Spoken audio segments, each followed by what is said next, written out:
اعوذ باللہ من الشیطان الرجیم بسم اللہ الرحمن الرحیم السلام علیکم ورحمۃ اللہ وبرکاتہ۔ آپ کا ہوسٹ اینڈ دوست ڈاکٹر محمد طیب آپ کی خدمت میں حاضر ہے۔ آج ہم بات کریں گے ماں کا پہلا دودھ یعنی کلسٹرم۔ اس سے پہلے آپ سے ریکویسٹ ہے کہ ڈاکٹر محمد طیب یوٹیوب چینل کو سبسکرائب کریں، بیل آئیکن کو کلک کریں۔ Bundle of thanks. بچے کی پیدائش کے ساتھ ہی اس دنیا میں آتے ہی قدرت اس کے رزق کا اہتمام کر دیتی ہے۔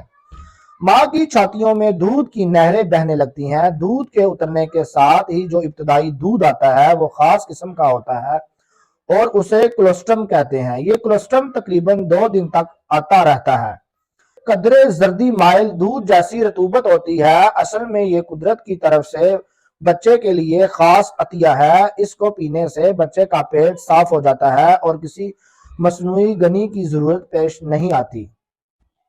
ماں کو چاہیے کہ اولاد کے 1 گھنٹے کے اندر بچے کو سینے سے لگائے وہ پستان چوسنا شروع کر دے گا، اور یہ عمل تھوڑی دیر بعد جاری رہنا چاہیے، کیونکہ بچے کے پستان چوسنے سے دودھ کا نظام تحریک پکڑتا ہے اور دودھ زیادہ مقدار میں پیدا ہوتا ہے۔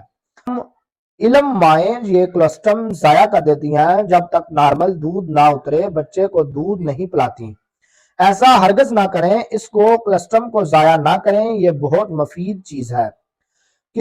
اگر کسی وجہ سے پستان کی پھٹیاں درد کرتی ہوں تو اس کولسٹرم کو پمپ کے ذریعے نکال کر بچے کو پلائیں۔ غرض ثابت ہوا کہ کولسٹرم بہت اعلیٰ درجے کی چیز ہے، کسی نعمت سے کم نہیں، اور بچے کو اس نعمت سے محروم نہیں رکھنا چاہیے۔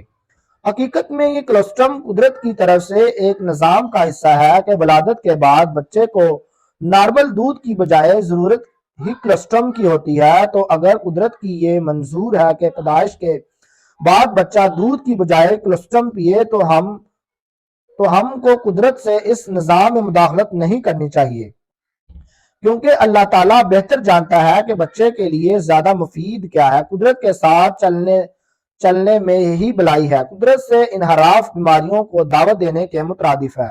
بہت شکریہ ہمارا یوٹیوب چینل دیکھنے کے لیے۔ ڈاکٹر محمد طیب کو اجازت دیجیے۔ اللہ حافظ۔